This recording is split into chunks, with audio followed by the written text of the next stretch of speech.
Chapter 3. Beware of the one-party state. The parties that remade states and suppressed their rivals were not omnipotent from the start. They exploited a historic moment to make political life impossible for their opponents. So support the multi-party system and defend the rules of democratic elections.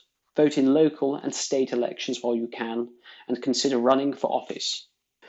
Thomas Jefferson probably never said that eternal vigilance is the price of liberty, but other Americans of his era certainly did. When we think of this saying today, we imagine our own righteous vigilance directed outwards against misguided and hostile others. We see ourselves as a city upon the hill, a stronghold of democracy, looking out for the threats that come from abroad. But the sense of the saying was entirely different. That human nature is such that the American democracy must be defended from Americans who would exploit its freedom to bring about its end. The American abolitionist Wendell Phillips did in fact say that eternal vigilance is the price of liberty. He added that the manna of popular liberty must be gathered each day or it is rotten. The record of modern European democracy confirmed the wisdom of those words. 20th century saw earnest attempts to extend the franchise and establish durable democracies. Yet democracies that arose after the First World War and the Second often collapsed when a single party seized power in some combination of election and a coup d'etat. A party embodiment by a favourable election result or motivated by ideology, or both, might change the system from within. When the fascists or Nazis or communists did well in elections in the 1930s or 40s, what followed was some combination of spectacle, repression, and salami tactics, slicing off layers of opposition one by one. Most people were distracted. Some were imprisoned and others outmatched.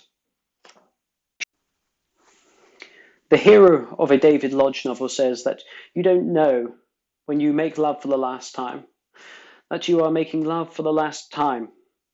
Voting is like that. Some of the Germans who voted for the Nazi Party in 1932 no doubt understood that this might be the last meaningful free election for some time, but most did not.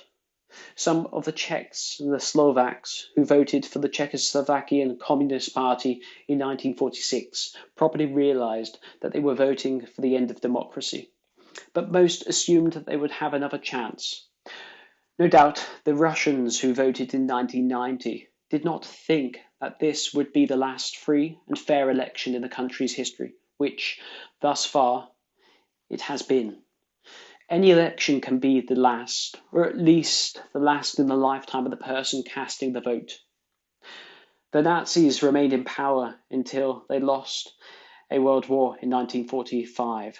The Czechoslovak communists until their system collapsed in 1989. The Russian oligarchy, established after the 1990 election, continues to function and promotes foreign policy designed to destroy democracy everywhere. Does the history of tyranny apply to the United States? Certainly, the early Americans who spoke of eternal vigilance would have thought so. The logic of the system they devised was to mitigate the consequences of our real imperfections, not to celebrate our imaginary perfections. We certainly face, as did the ancient Greeks, the problem of oligarchy, ever more threatening as globalization increases the differences in wealth. The odd American idea of giving money to political campaigns is free speech means that the very rich have far more speech and so, in effect, far more voting power than our other citizens.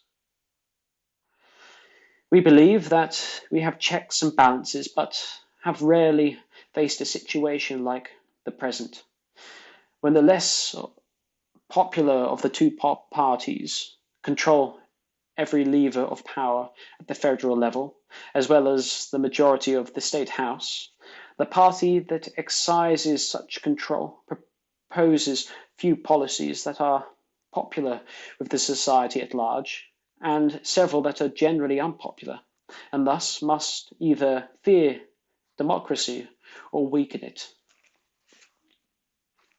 Another early American proverb held that where annual elections end, tyranny begins.